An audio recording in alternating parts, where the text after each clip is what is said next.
Okay, so for the second discussion, we will have two parts. The first one is the atomic structure. The part two would be the electron configuration topic.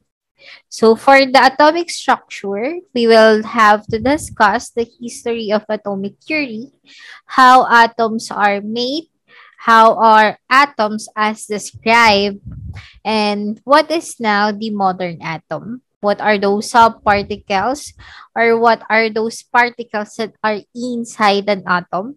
Which are your protons, neutrons, and of course your electrons. And you will also discuss your isotopes. So the human body are composed of different elements as well as their compounds. Like for example, we comprise most of the oxygen, carbon, and hydrogen elements in our body. And we also contain nitrogen as well as other elements and compounds in our body. So which are elements are also called as what we call an atom,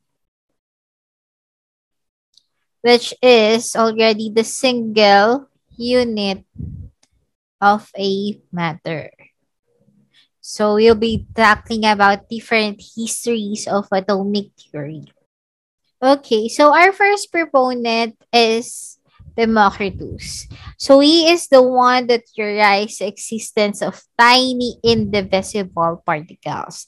When you say indivisible, not be seen or cannot be seen in the naked eye. So, for example, on a piece of paper, if you cut it in half, then cut again and again and again and again and again and so on, there will be a time that you cannot cut it. So, that part is already called as an atom. That's why atomos, other name for this one, or the English name for atomos is what we call not to cut. So it simply means that matter, there will always be a time that you cannot cut it, and that is what we call atomos.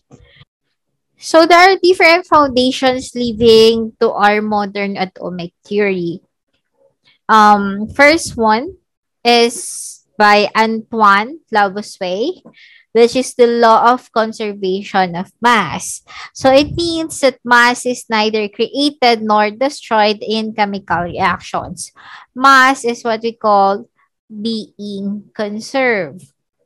For example, um, carbon dioxide that is in air, present in air, the weight of oxygen is always 16 grams. So the oxygen in your carbon, it is always 16 grams. However, the carbon dioxide that is released when you exhale, ini-exhale lang lungs natin. So the oxygen here is also 16 grams. So therefore, whatever the source of these elements or of these compounds is mass will always be the same. So it is being conserved. Another example, reactions such as this one. Carbon monoxide reacting with lead oxide. The oxygen mass here is 16 grams. The oxygen mass here is also 16 grams per mole. And when these two compounds react, they result to carbon dioxide and also lead. And oxygen and carbon dioxide, these both has a mass of still 16 grams per mole. So again, this mass is being conserved. It will never be created nor destroyed in chemical reactions. Okay. Number two, we have Joseph Proust, which he stated the law of definite proportions. It is a given chemical compound that always contains its component elements in a fixed ratio by mass and does not depend on its source and methods of preparation. So, when two elements combine to form a given compound, they always do so in a fixed proportion. For example, carbon plus an oxygen gas yielding here a carbon dioxide. If the amount of carbon is on the first trial, the amount of carbon here is 15 grams. And the amount of oxygen on the first trial is around 40.05. And the amount of product is around 55.05 grams. We have another second trial. The amount of carbon that we measure is around siguro 2 grams, mas mababa. We have here oxygen around 5.34 grams. And the product release, which is carbon dioxide, it only has 734 grams. So, a law of definite proportion is that when we compute the percentage of each element with regards to the product, it is the same in all of the trials. For example, percentage ng first trial natin, which is carbon, our carbon will have here 15 grams with regards to the result ng ating product na carbon dioxide, 55.05 grams times 100. So, it will lead us to siguro 27.2%. Okay. Oxygen naman natin, try natin on the second trial. So, it has 40.05 grams divided by the product, which is 55.05 grams times 100. Huwag kakalimutan. So, you would have 72.8%. Okay? 72.8 plus 27.2%. These two are 100%. And if we calculate the same with the second trial that we have, so for the second trial, carbon is 2 grams over the product, which is 7.34 grams. Times 100, it will also result to 27.2. Okay? Percent. Same as well with oxygen. 5.34, this one, divided by the product, 7.34 grams, times 100 is equal to 72.8%. As you can see, both of the trials, carbon and the second trial, carbon, they both have 27.2%. Same as well with oxygen. That leads to 72.8%. So, it means when two elements combine to form a given compounds, they always do so in a fixed proportion. So, law of definite proportion states that the compound always contain the same element in the same percentage by mass. Okay, another one, law of multiple proportion by Dalton. If two elements form more than one compound, then the ratios of masses of the second element, which combine with the fixed mass of first element, will always be ratios of small whole numbers. For example, so again, when you have two elements that are combined to form more than one compound, the masses of one element, which combined with a fixed mass of another element, are in ratios of small whole numbers such as 1:1, 1:2, 2:3. For example, see hydrogen and oxygen when they are being combined, they can form water. They can also form hydrogen peroxide or CH2O2. So, the mass or ratio ng ating, for example, oxygen here and oxygen here is what we call 1 is to 2. Okay, so please remember that. About hydrogen here, it is 1 is to 1.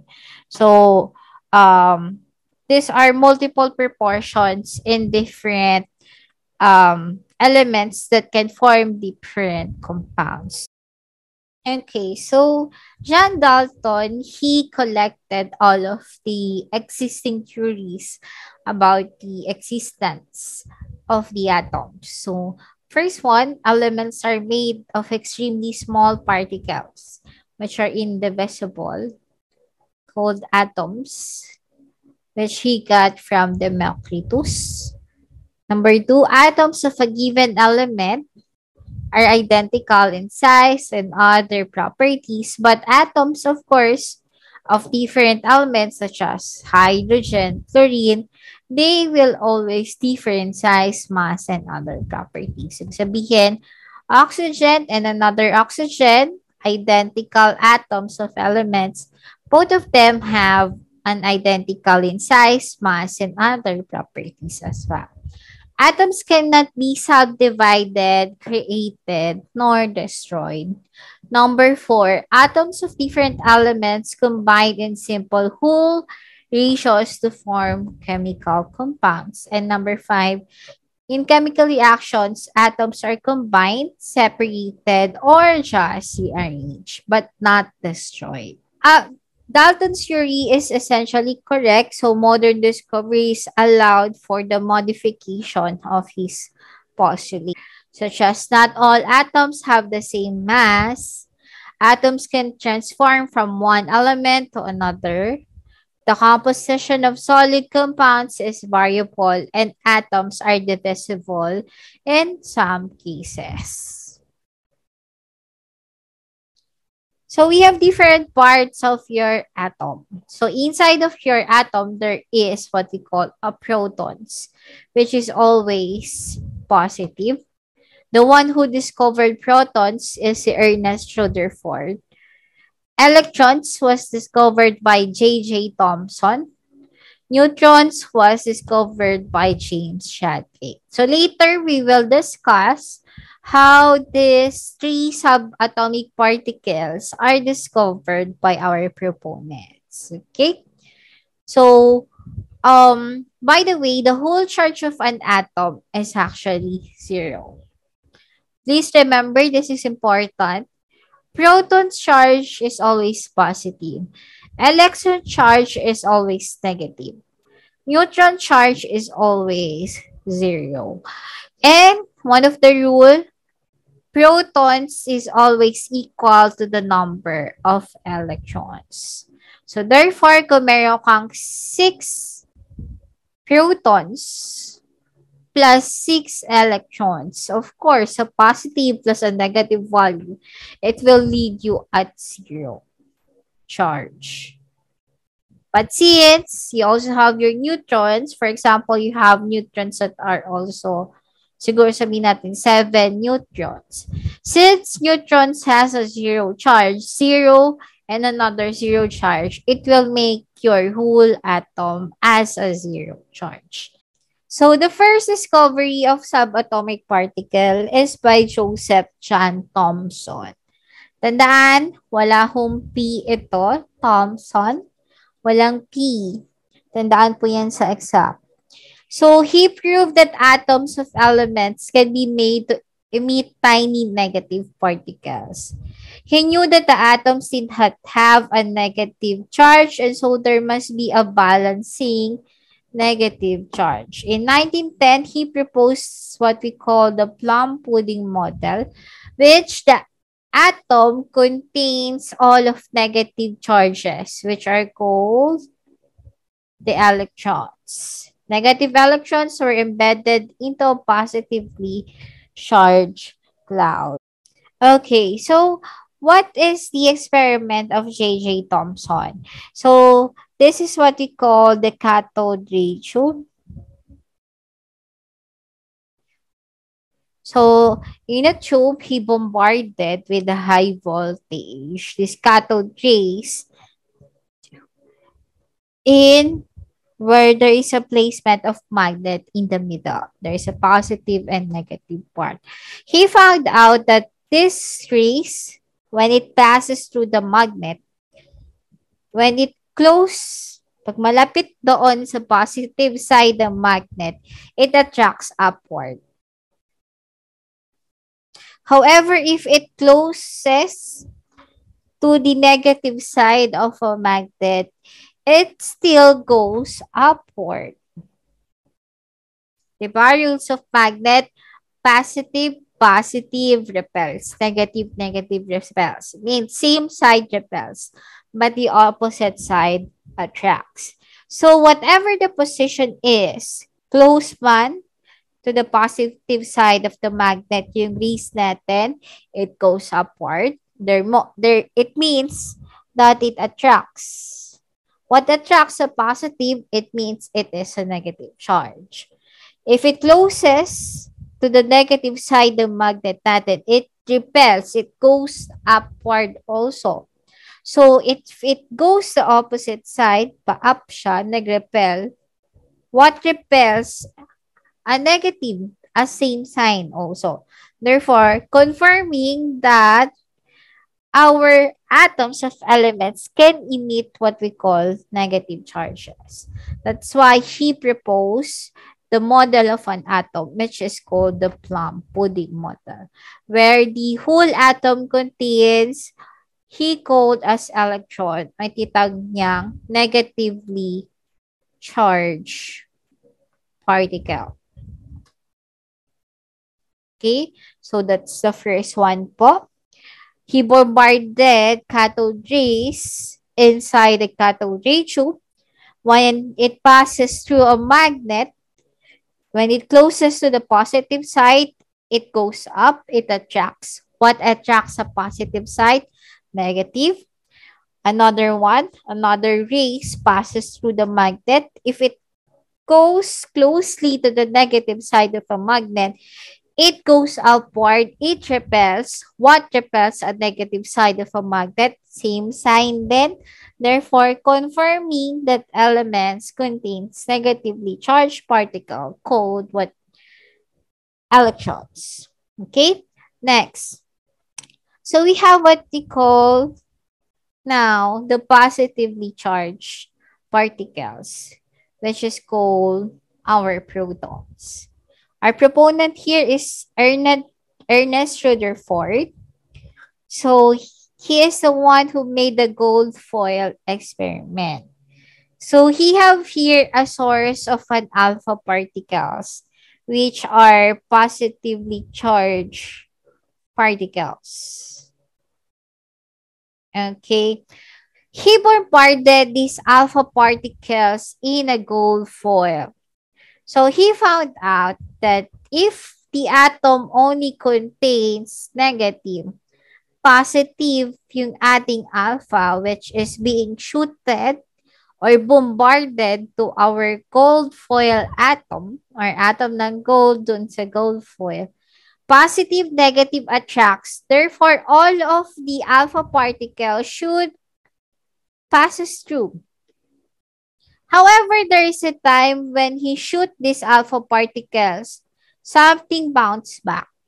Okay, as you can see here, when it hits something, it bounce back. Okay, passes through and something hits to bounce back. Okay, if your alpha is a positively charged, what makes it bounce back or repel?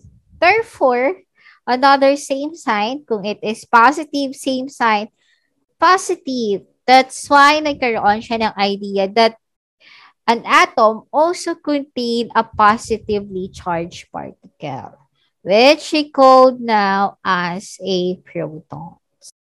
So now that we have what we call protons, we also have what we call electrons. Okay. James Chadwick, he weigh the mass of an atom.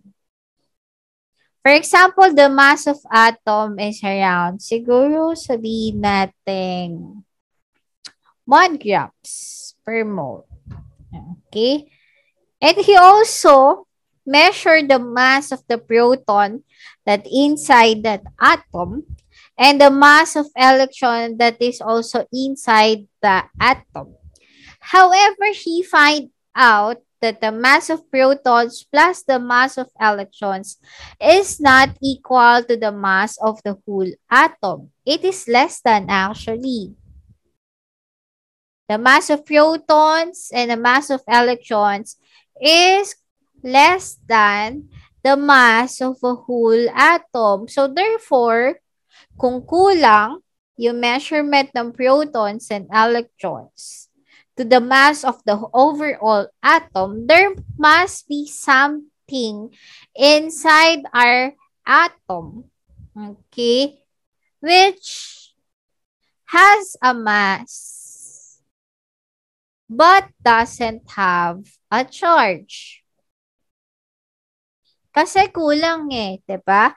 Kung ang laman ng isang atom ay protons at electrons lang, therefore, the mass of protons plus electrons should be equal the overall mass of an atom. However, it on his experiment, it is not equal. That's why he proposed what we call the neutrons, which has a mass but no charge. Okay? So there are actually failures of classical physics that are explained in three phenomena. Such as heated solids problem. This one, hindi ko na masyadong di-discuss. Parang why solids emit radiation. So the one who solved the problem for that I see Mark Knox. The photoelectric effect na nasolve ni Einstein, and of course, line spectra solved by Bohr. Why there are elements that can emit photons, o yung tawag natin light. Example for that, fireworks. So, pag sinindihan yung fireworks, which comprises different elements as well as compounds. Why does it emit photons, o yung tawag natin light? Okay? So, ang i-discuss lang natin for this is si Niels Bohr. So, Niels Bohr idea is the early quantum theory mystery such as the light spectra. So, emission spectrum, this is what we call emission spectrum.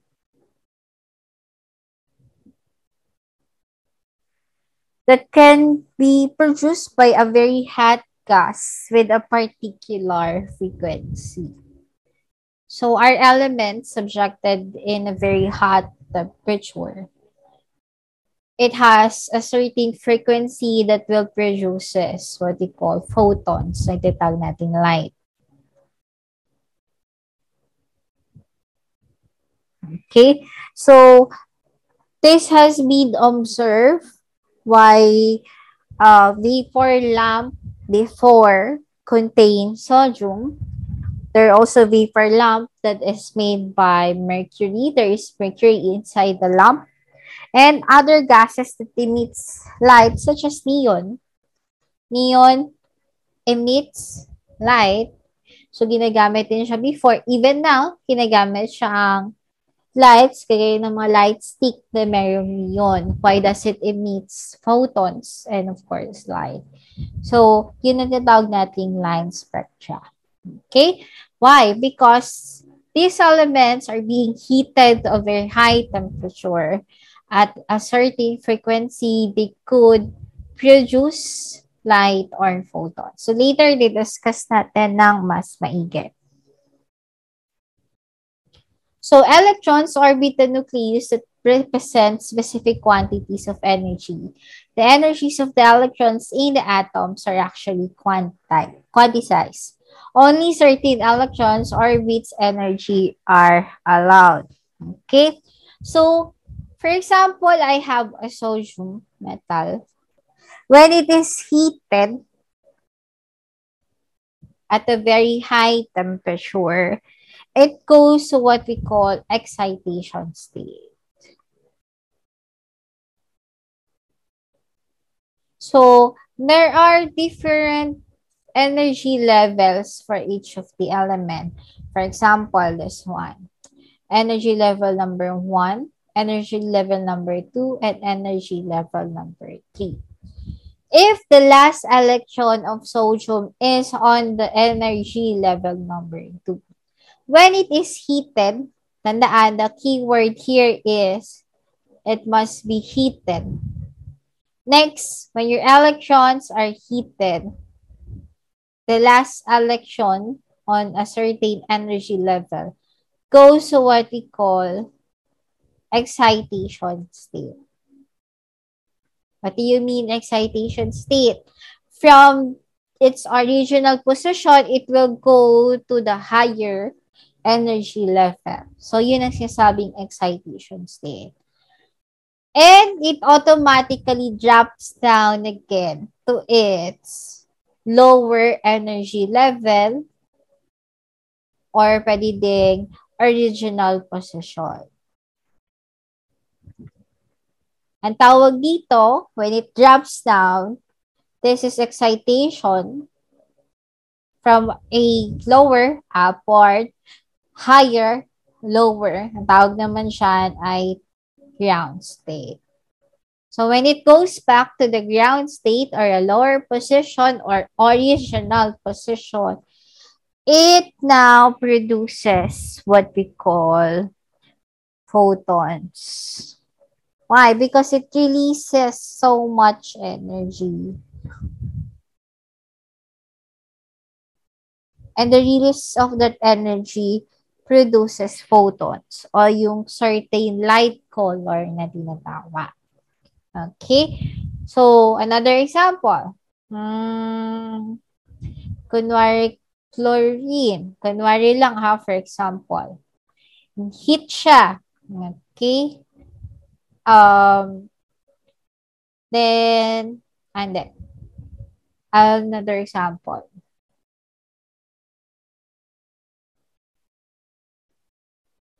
Okay, so let's have lithium na lang pala, sorry. Lithium. So let's have lithium as an example. It is being heated. For example, the electrons of lithium is on the first energy level. Second one, it goes to excitation state because of heat. Pumunta siya sa number 3, a higher energy level. Then it automatically goes to ground state. So here, as you can see, sa number 3 agad siya. Pwede siya pumunta sa number 2, lower, or to its original position. Okay, so now for 4, release of photons sa tinatawag. And the color, for example, yellow ba, blue ba, orange ba, depends on the ground state. Okay, so each ground state position has different frequency. For example, ang excitation niya ay nasa number 3, then the ground state sa energy level number 2, ibang color yan. Okay? Kasi ibang frequency siya. Pero kung energy level number 3, na ground state pabalik sa original position, ibang frequency din yan. Ibang color din po yan. Okay? So again, the color depends on the frequency and frequency depends to the ground state position. Kung lower level lang ba or kung sa original place niya. Okay? So that is the idea of Niels Bohr in why most of the metals actually can emit light. So this is the application of our flame test in the the next meeting. Okay? So, we will see why there are different metals that produces color when it is being heated. What is the idea of excitation state? What is the idea of ground state? And why it releases photons. So, ito po actually ang answer for that. Okay? So, we also have another proponent, which is Erwin Schrödinger. He used mathematical equation to describe the likelihood of finding an electron in the certain position.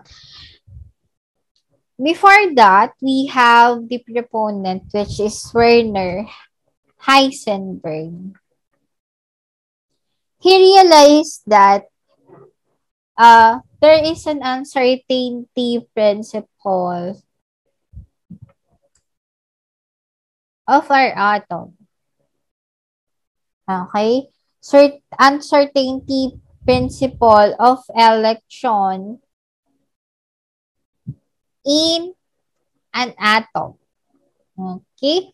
So it means electrons cannot be determined its precise both of its precise location and its momentum. When you say momentum, the direction of its movement. Okay, saan papunta? Pa left ba, pa right, pa taas, pa baba ng atom. So that is the problem with electrons in an atom. There is an uncertainty principle. One, if we could accurately measure momentum, okay, you accurately measure the direction of an electron in an atom, you cannot determine its final location ng tinatawag. Okay?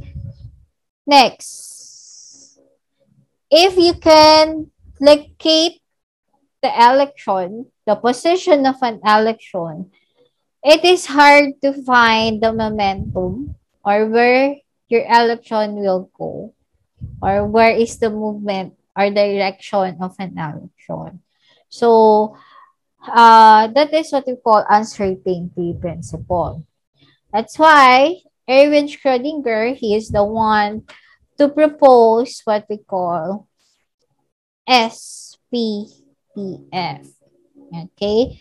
So, electrons that are on an s orbital, electrons are only moving in a circle position. Okay? P orbital, they are moving here on a dumbbell position. So, nandito lang sa part na to at nandito lang sa part na to. And D orbital, as you can see here, clover-like. So, they are moving in this type of position. Okay? So, for the F orbital, mas complicated yung shape ng F orbitals natin. So,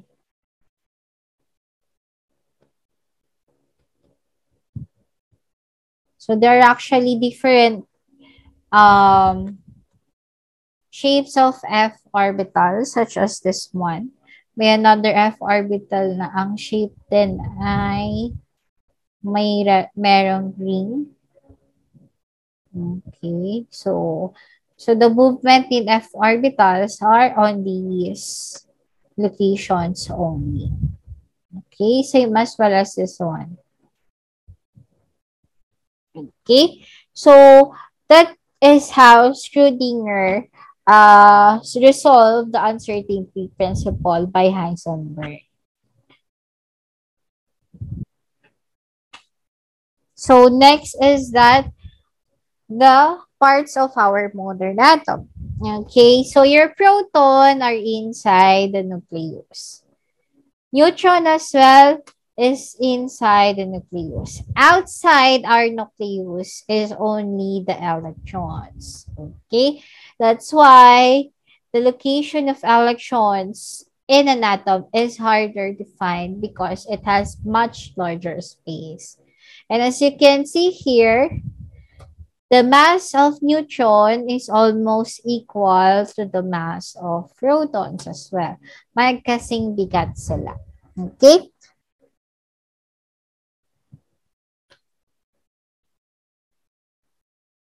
So atoms here are represented by either atomic number or mass number. So atomic number also means number of protons. Kung 6 ang atomic number, 6 din ang protons natin. Tatandaan po yan. Okay? And also, protons is always equal to the number of electrons. Therefore, atomic number is equal to protons is equal to electrons. Kung 6 ang atomic number, 6 ang protons, 6 din ang number of electrons natin. So please remember that. How about neutrons? How do we find neutrons? Okay? So neutrons can be found by using the mass number. So by the way, mass number is equal to protons plus your neutron number. Or since proton also means atomic number plus number of neutrons is equal to mass number. So using this equation, mass number equals to protons plus neutrons. So to get your neutrons, it is just simply mass number minus the number of your protons. You now have your neutrons. So ganun lang po kasimple to get your number of neutrons. For example, this one. The number of electrons is 29. So since 29 ng electrons, write natin yung same amount such as electrons is equal to protons, so 29. Also equal to atomic number, which is also 29. Okay. Next, the number of neutrons given here is 35. Neutrons is 35. How do you get your atomic number? So, again, this is equal to protons, which is also 29. How do you get your mass number? So, it is just protons plus neutrons, which is 29 plus 35, which is equating to a mass number of 64. Okay. Let's have another example. For example, neon has an atomic number of 10 and also a mass of 20. That is your only given. Okay, by the way, the up position number is a mass number. The down position is atomic number. Okay. For example, you have a neon that has atomic number 10, mass number 20. Let's try po to compute. Again, protons, electrons, atomic number, they are all equal. So you have here 10 atomic number. Protons is 10, electrons is also 10. You have a given mass number of 20. So how do we get the number of neutrons, which is equating to mass number minus protons is equal to neutrons. So therefore, mass number is 20. Protons now here is 10. So 20 minus 10, we have now a neutrons of 10 for our neon. Okay, so that is how we compute the subatomic particles, atomic number, and also your mass number. Okay, we also have elements that are called as an isotopes.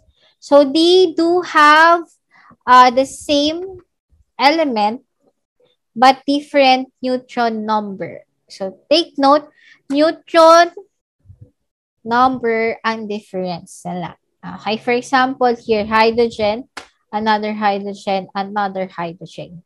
Same element, hydrogen, hydrogen. Ano pa ang same sa kanila? Same atomic number. So, 1, 1, 1. But since isotopes have different neutrons, kung nababago yung neutrons, it means nababago din yung mass number natin. So, aside from neutrons, isotope also have different amounts or different values of atomic mass.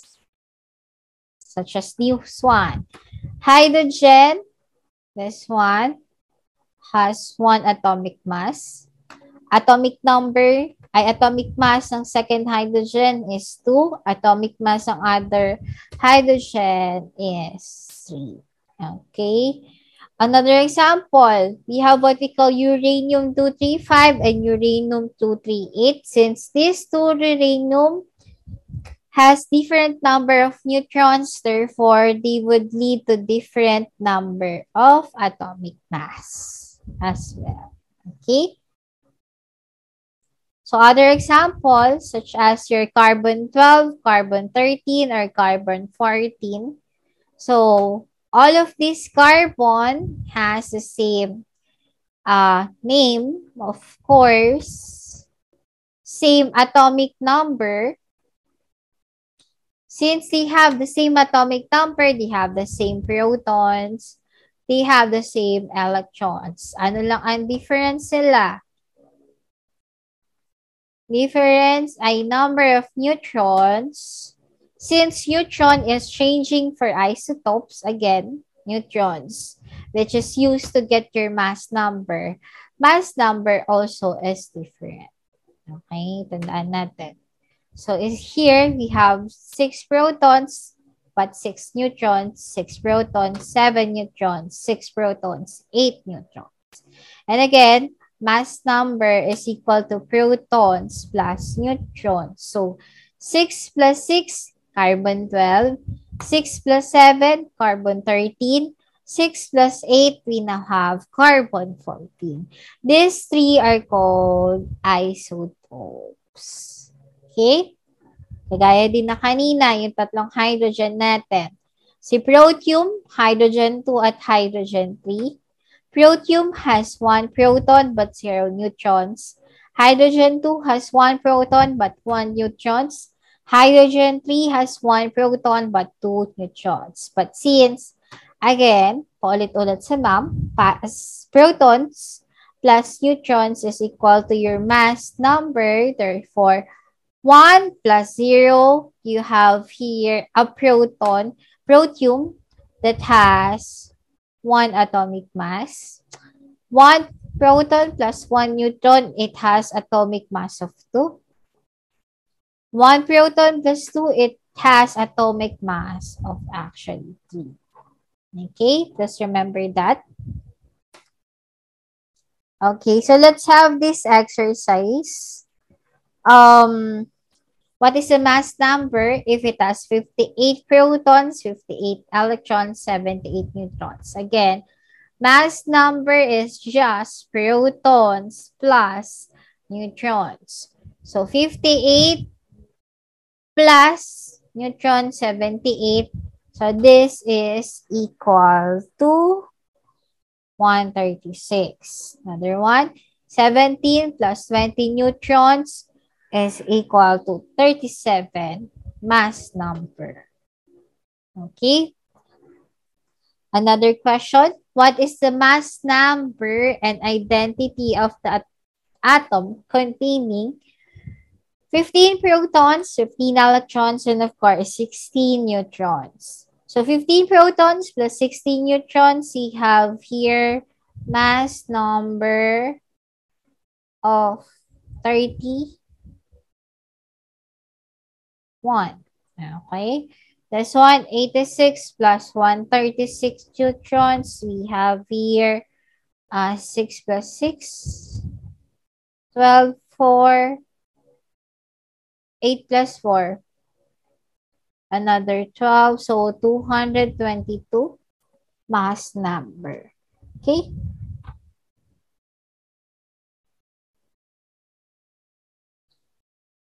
So how do we identify the atom containing for this one? So here, if it has proton number, which is also equal to atomic number. So, please find po, ano po ang atomic number na merong 15? So, it is actually phosphorus. Kung titingnan sa periodic table, it is phosphorus. How about atomic number 86? It is also actually C, radon. Okay, that is how you identify. So, check the number of protons, which is also equal to atomic number. At makikita siya sa periodic table. Okay, so this is the overall summary ng history ng atom. It's John Dalton proposed the atomic theory. He collected all the theories of other proponents and use it to identify or to clarify the definition of an atom. So J.J. Thomson, without a P, he's the one who used the cathode ray tube model and identify that there are negatively charged particles in an atom. Another one, Ernest Rutherford, he proposed that there are actually positively charged particles in an atom. And also James Chadwick, the one who proposed nuclear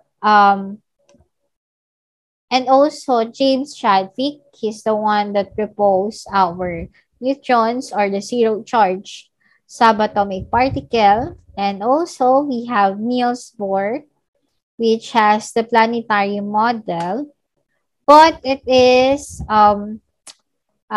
revised by Erwin Schrödinger, which we now use the quantum model. Okay, so our next topic is electron configuration. So we will discuss Schrödinger wave equation, quantum numbers, electronic configuration, paramagnetic, and diamagnetic.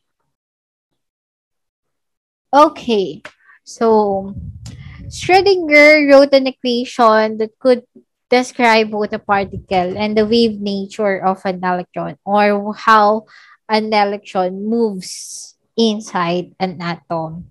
So wave function describes an energy of electron with this given function. Probability of finding an electron in a volume of space. But don't worry, hindi namin kayo pagkakompute. Okay, so next. So there are different quantum numbers in a wave equation. First one is the n, which is called as a principal quantum number or distance from a nucleus.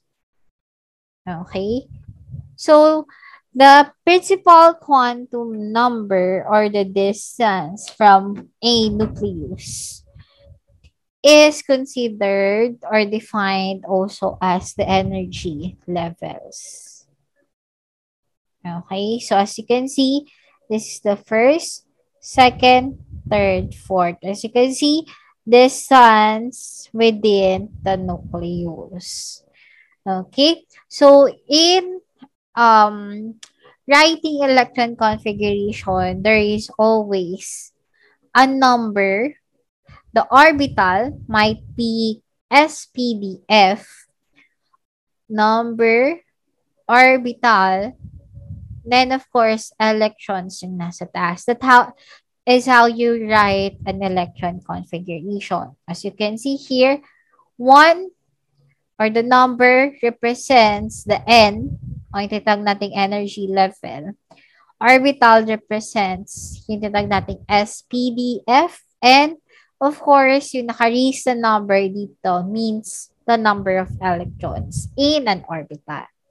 Okay, but focus muna tayo sa principal quantum number or si N natin or si energy levels. Okay, so again, the number before the orbital is what we call energy level. Ay tagtawag natin N. o si quantum number, principal quantum number.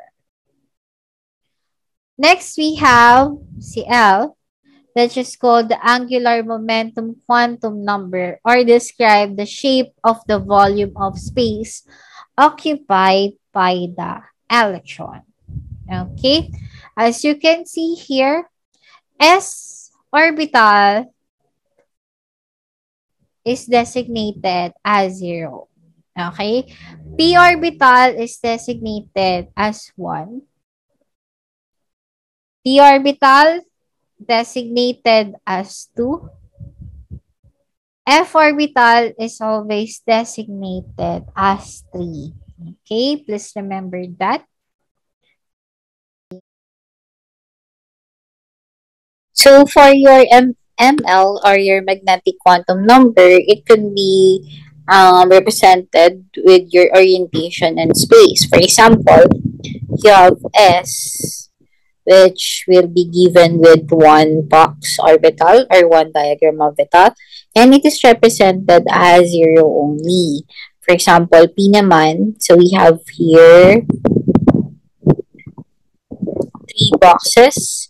For every each box represented with a number. So your middle part will be 0, the left side will be negative, and this one is considered as 1.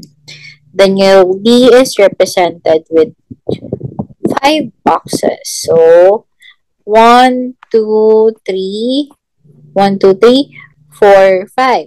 So again, middle is 0. All of the right sides are positive. So 1, 2. Then the left side will be negative 1, negative 2 position. And of course, F. So you have 7 boxes for F. 1, 2, 3, 4, 5, 6, and 7. Middle is 0. All of the right sides are positive. Then, of course, left side is negative 1, negative 2, negative 3. So, this is just a representation of the position of your electrons. For example, I have 1s2. So, 1s2. So, S is E1 box diagram. Then, you know that if you put your electrons, here is 1, then 2 electrons, and it has 0. For a 1s2, its ML is actually 0. So that's how you identify the ML or the While magnetic quantum MS number. means the spin number, spin quantum number. So, how your electron actually moves. Yes, nagmo-move ang electrons natin around its axis. It's either counter, which is called as the 1/2 spin positive, or can be called as a counterclockwise, which is called as negative 1/2 spin. Okay. So how do we write electron configurations? So this is the whole electron configuration table, which is from 1s up to 7p pinakalas. How do we read? Starts with 1s, second s, up muna tayo. Second, 2p, then 3s, up ulit, which is 3p, 4s, up ulit, which is 3d, 4p, 5s, up ulit, susunod, 4d, 5p, 6s. Then up ulit, which is 4f, 5d, 6p, 7s, up ulit, 5f, 6d, 7p as the last of the electron configuration. So, let's try ulit again.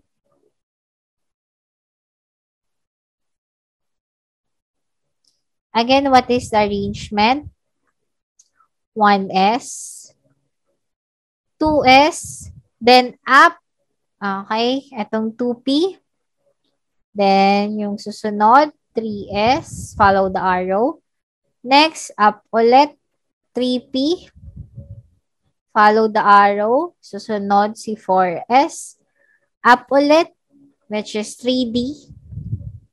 then arrow, 4p, 5s, and so on. Okay, that is how you write or the arrangement of electron configurations. Also, please remember that S can only contains up to 2 electrons maximum.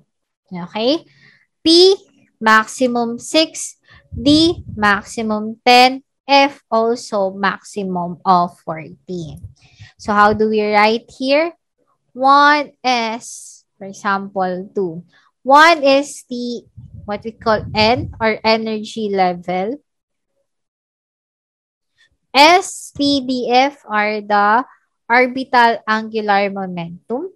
Or tinatawag natin this one, si L. Okay, please remember that. So, ang tawag natin siya ay orbital. And this one, naka-reason number is the number of electrons. So again, maximum 2 kay S, maximum 6 kay P, maximum D kay 10 kay D, 14 kay F. Okay? Let's have an example. So this one. Hydrogen, atomic number is 1. Kung 1 ang atomic number, protons is also 1. Electrons is also 1. So, in drawing electron configuration, we have to distribute the electrons. So, first writing movement is 1s. Okay? Since it only has 1 electron, you write 1s1. So, that is the electron configuration for your hydrogen. Okay? Next, atomic number, aluminum is 13. So, its proton is 13. Its electron is also 13. So, we need to distribute the 13 electrons to electron configuration. So, first one is this. 1s2. Okay, again, S can only maintain maximum of 2. So, the first one is 1s2. So, 13 minus 2, we still need 11 pa. So, kulang pa. We're still lacking number of electrons. We only have 2, but we need 13. So, 13 minus 2, we still need 11 electrons. So, this 2 distribute. So, next, we use the second one. 2s2. Again, 2 electrons pa din. So, 2 plus 2. So, 13 minus this 4 electrons, you still need 9. Then, move forward tayo dito, which is 2p6. Again, 6 ang kaya ni P as maximum. So, we have 2 plus 2 plus 6, we have 10. We still have a remaining 13 to be used. Forward tayo, 3s2. Okay. Check natin kung complete na. 2 plus 2 plus 6 plus 2 electrons. So, this is already 12. Kulang pa din na isa. So, forward tayo sa 3p.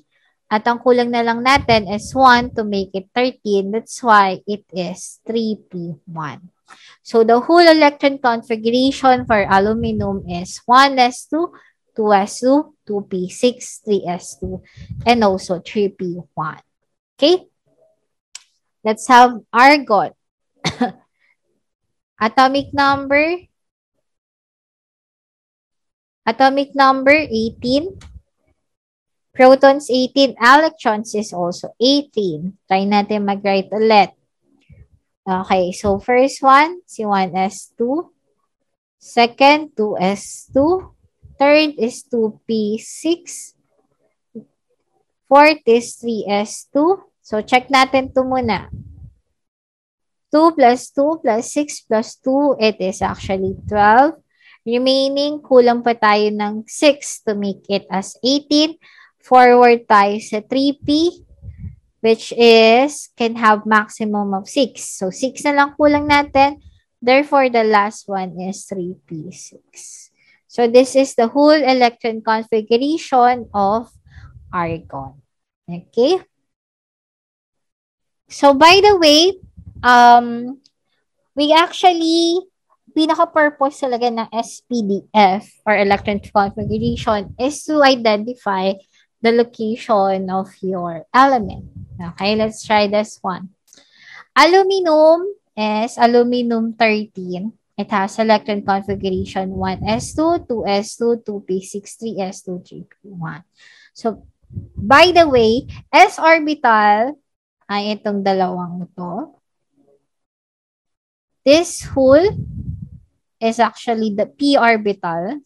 Ito nasa gitna, this is our d orbital. Ito nasa baba, this is actually our f orbital.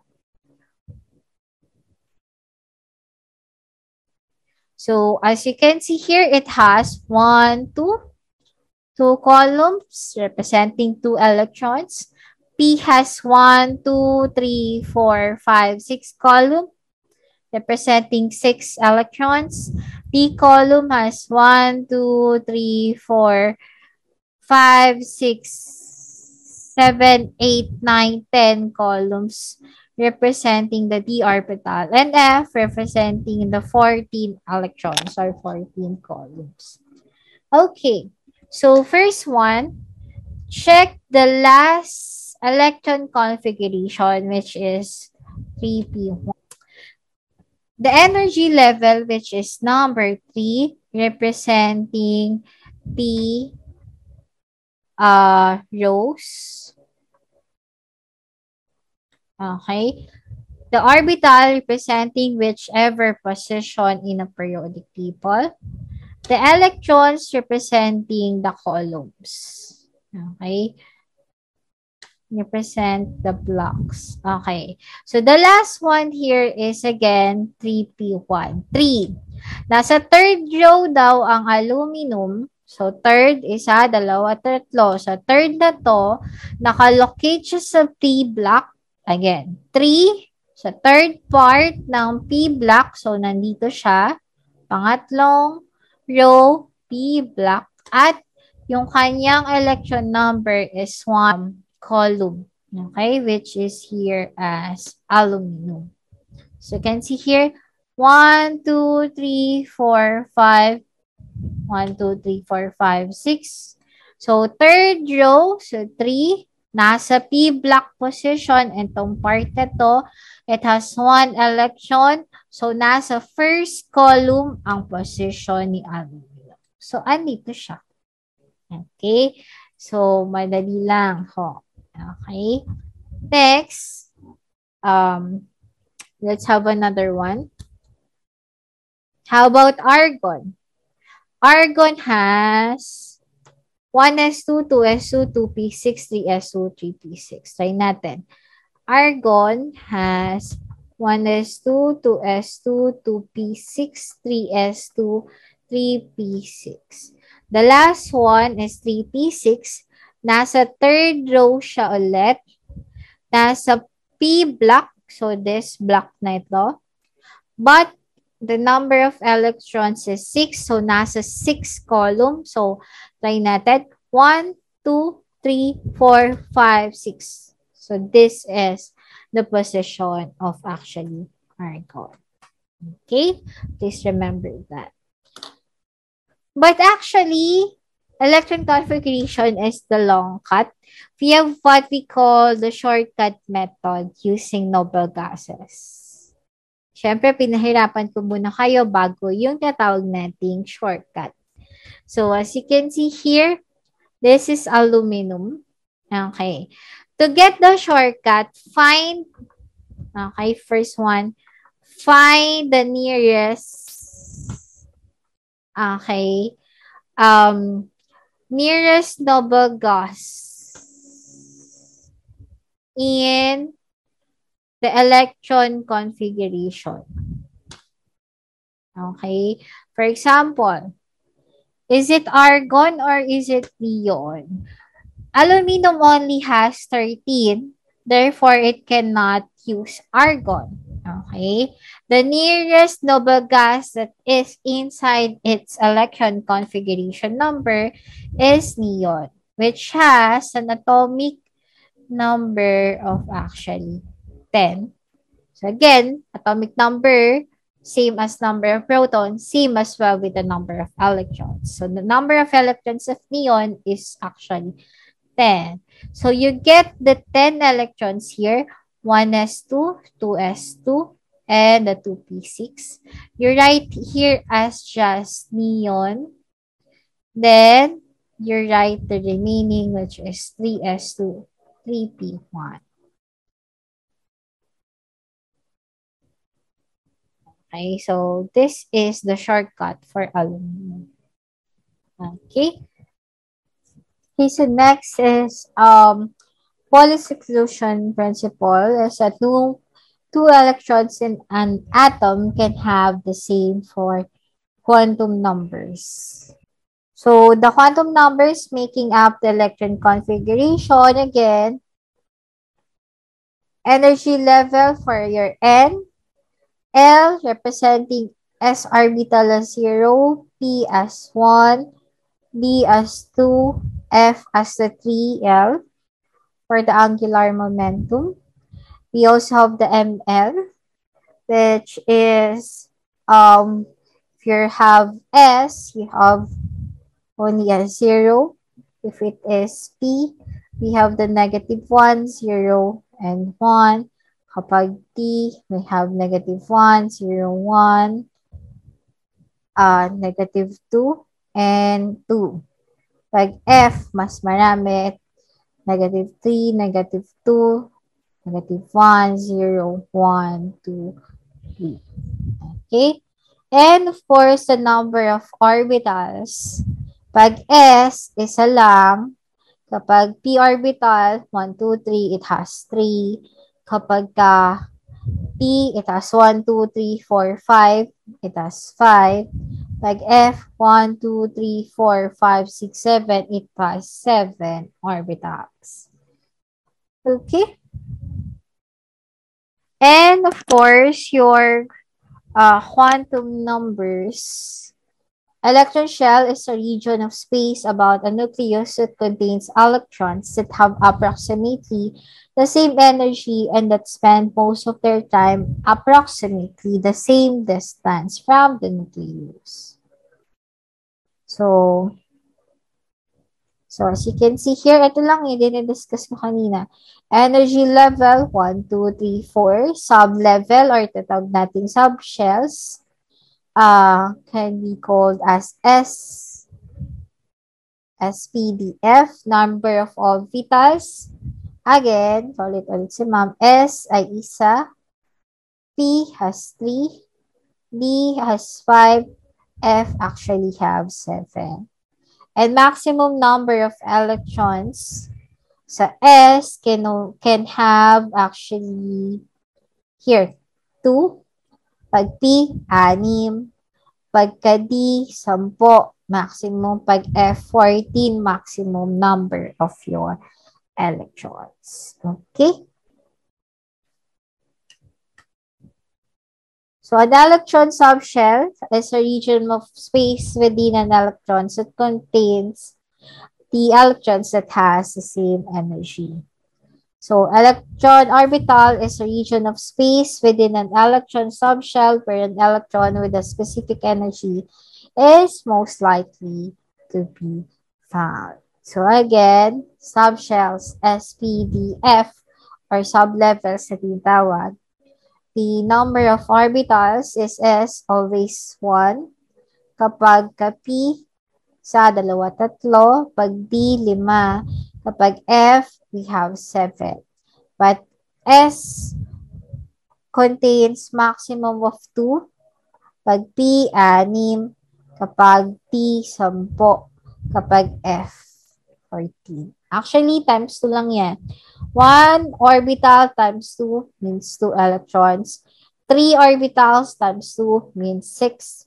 5 orbitals times 2 means 10 electrons for your D. 7 orbitals times 2 means 14 electrons for your F orbitals. Okay? So again, ititag natin shells, electrons with the same number value of the energy. So, the energy level natin, such as this one. Okay. Subshells means the SPDF values. Orbitals corresponding to near S means, again, paulit-ulit, isa. Pag P, 1, 2, 3. Pag D, it has 5. Pag F, it has 7. Okay pa.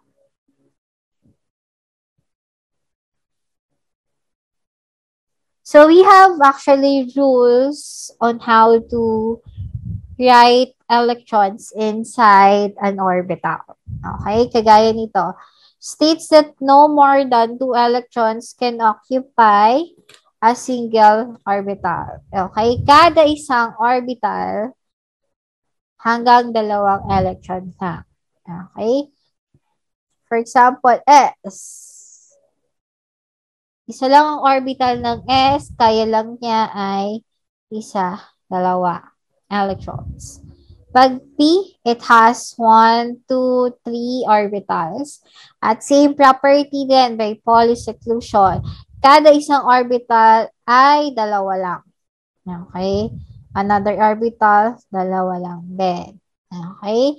Bawal po sa isang box ay 3. Okay? So, polyseclusion can only contain 2. Okay? That's why sa P, the total number of electrons is actually 6. Kasi 2 plus 2 plus 2, 6. How about P? 1, 2, 3, 4, 5 orbital. Each of the orbitals can contain 2 electrons.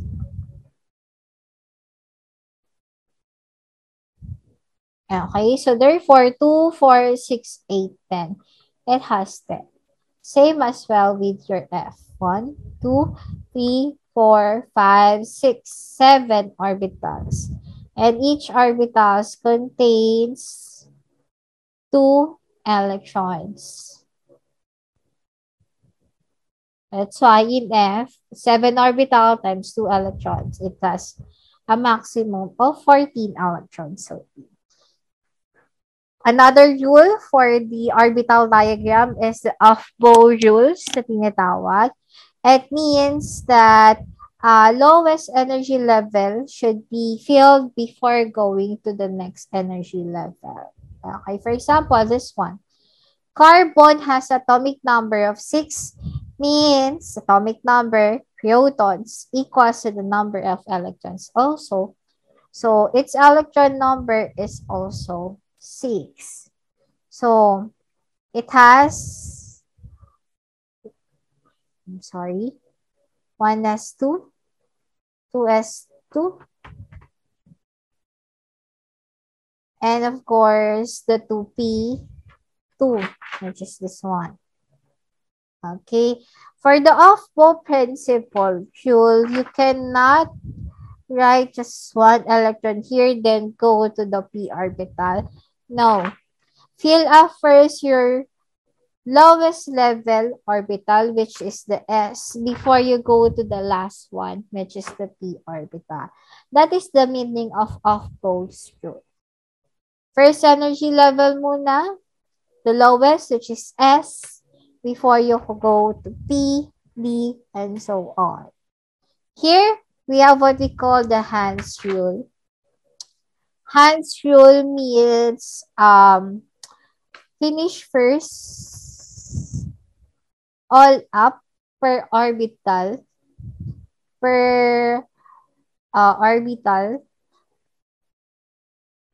before a down electron. Okay? For example, this carbon atomic number 6 has 1s2, so therefore up. Since S has only 1 diagram, so isang up, isang down. Okay, another one. 2s2. So 2 electrons, so isang up, you have 1 up, then 1 down. How about here, P? You have 2p2. Okay? It is actually up, up. Okay? Hans rule. finish all the up before down. So, you cannot make a diagram here na up and down. Okay? Bawal po yan. Okay? You should make first an up electron for all of the orbitals before you go down. So, up muna siya. Okay? So, let's have another example. So, this one. Okay? We have a neon, we have here chlorine, 17. Okay? So, it has 17 atomic number, therefore, 17 proton. Electrons is also 17. So, let's have this. So, it has 1s2.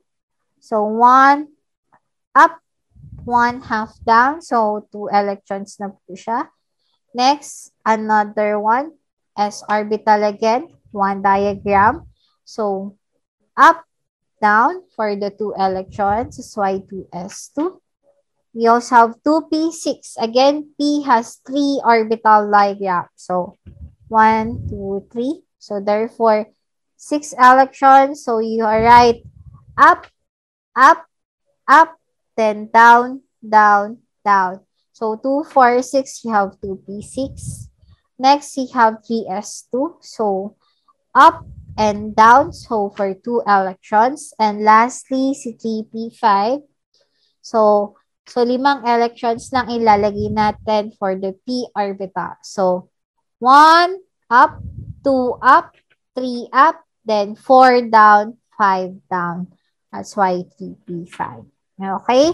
So, this is what we call Hans rule. Fill up first the up per orbital. So, up, up, up, then the remaining down, down, making it as a 3p5. Okay? Okay, so I'll just have one example, then the rest, gawin nyo na lang sa bahay on your own as a practice for yourself. Magnesium has atomic mass 24 and also atomic number of 12. So, magnesium has atomic number is 12, therefore it is a number of protons. It is also the number of electrons, which is 12 electrons. So, let's write the electron config, which is 1s2, 2s2, up, 2 plus 2, kulang pa siya to make it 12. We use 2p, try natin yung maximum, 6. 6 plus 2 plus 2, that is 10. We're still lacking 2 electrons, so therefore, we use 3s2. Okay. Next, how do we write the orbital diagram?